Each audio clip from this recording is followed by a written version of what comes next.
Hello guys, welcome back to my channel. आगे हम continue करते हैं बच्चों क्वेश्चन नंबर सेकंड। हम क्वेश्चन नंबर फर्स्ट कंप्लीट कर चुके थे। Now let's start question number second. Question number second है बच्चों, find the LCM and HCF of the following pairs of integers and verify that LCM multiply HCF is equal to product of two numbers. हमें two integers given है, हमें proof करना है कि जो भी दो नंबर्स है उनका अगर हम एलसीएम में एचसीएफ निकालें तो उनका मल्टीप्लिकेशन इक्वल होगा उनके नंबर्स के प्रोडक्ट के। ओके, सिंपल है। पहले हम एलसीएम निकालेंगे, देन हम एचसीएफ निकालेंगे और उनको मल्टीप्लाई करेंगे। उसके बाद हम दो नंबर्स को भी प्रोडक्ट मल्टीप्लाई करेंगे, फिर चेक करेंगे क्या इनका ये दोनों इक्वल आए या फिर नहीं आए। Now let's start. First question है हमारा 26 एंड 91। तो पहले हम 26 का प्राइम फैक्टर निकालते हैं, क्योंकि हम जो एलसीएम और एचसीएफ निकालेंगे वही प्राइम फैक्टर के थ्रू निकालेंगे। तो पहले हम 26 का अगर प्राइम फैक्टर निकालें बच्चों, तो फर्स्ट डिजिट इवन नंबर है, इट्स मींस ये 2 से डिवाइड होगा। 2 1 जा 2, 2 3 जा 6। 13 प्राइम नंबर है तो 13 से ही डिवाइड होगा। 13 1 जा 13। तो यहाँ पे 26 का प्राइम फैक्टर आया 2 मल्टीप्लाई 13। नाउ सेकंड नंबर है 91। 91 का अगर हम प्राइम फैक्टर निकालें बच्चों, तो देखिए फर्स्ट डिजिट क्या है इसकी, इवन नंबर तो है नहीं, ऑड नंबर है। इन दोनों का टोटल भी 10 है, तो 3 से भी डिवाइड नहीं होगा। उसके बाद 5 से भी डिवाइड नहीं होगा। नेक्स्ट प्राइम नंबर हमारे पास आता है 7, तो ये 7 से डिवाइड होगा। 7 से इसको हम डिवाइड करेंगे तो 7 1 जा 7, 2 रिमेनिंग ना 7 3 जा 21। अगेन 13 प्राइम नंबर आ गया, तो 13 1 जा 13। तो हमारे पास 91 का प्राइम फैक्टर बच्चों आया 7 multiply 13। Okay, now find out करेंगे एलसीएम एंड एचसीएफ। तो पहले हम फाइंड आउट करते हैं एलसीएम।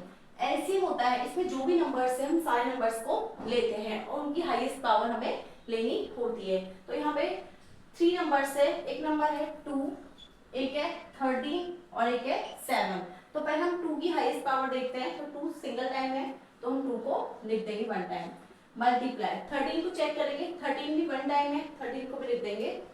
देन 7 को चेक करेंगे, 7 भी 1 टाइम है, 7 को हम लिख देंगे। तो हमारे पास एलसीएम आ गया बच्चों 13 2 जा 26। 26 को आप 7 से मल्टीप्लाई कर लीजिए।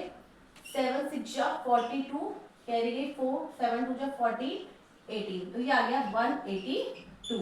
हमारे पास आया है 182 इसका एलसीएम। Now HCF. एचसीएफ हम चेक करें, एचसीएफ होता है हाईएस्ट कॉमन फैक्टर, जो दोनों में जो कॉमन है वही होता है हमारा एचसीएफ। तो इन दोनों में अगर कॉमन देखा जाए तो ओनली केवल 13 ही है। तो हमारे पास एचसीएफ कितना आ गया बच्चों, एचसीएफ हमारे पास आ गया है 13। Now we have LCM 182, HCF 30। अब हम चेक करेंगे LCM multiply HCF is equal to product of two numbers है या फिर नहीं है। तो देखो 182 multiply 13 is equal to two numbers कौन से हमारे पास, 26 मल्टीप्लाई 91। तो पहले हम 182 को 13 से मल्टीप्लाई कर लेते हैं। तो हमने यहाँ किया 182 मल्टीप्लाई 13। 3 2 जा 6, 8 3 जा 24, कैरी गई 2, 3 1 जा 3, 5, अगेन 2 8 1। तो ये आ गया 6 6, 8 और 5 13, कैरी गई 1 2। तो ये आ गया हमारे पास 2 3 6 6। Now we multiply 26 multiply 91। 26 को हम मल्टीप्लाई करते हैं 91 से, तो ये आ गया 26, 9 6 जा 54, कैरी गई 5, 9 2 जा 18, 18 में 5 ऐड करेंगे तो 23। तो ये आ गया 6 6 3 2। तो ये हमारे पास आ गया 2 3 6 6। तो हमने चेक कर लिया LCM multiply HCF equal to product of two numbers होता है। इट मींस ये सही है, ये हमारा फर्स्ट क्वेश्चन यहाँ पे कंप्लीट होता है। बच्चों को फिर से समझा देती हूँ। देखिए हमें टू इंटीजर्स गिवन थे, हमें चेक करना था, तो हमने सिंपल एलसीएम और एचसीएफ निकाला। हम ये प्राइम फैक्टर मेथड से निकाल रहे हैं, दोनों नंबर्स का प्राइम फैक्टर निकाला, देन हमने एलसीएम निकाला, देन हमने एचसीएफ निकाला, फिर दोनों नंबर्स का प्रोडक्ट किया। आई होप आपको अच्छे से समझ में आएगा। Now second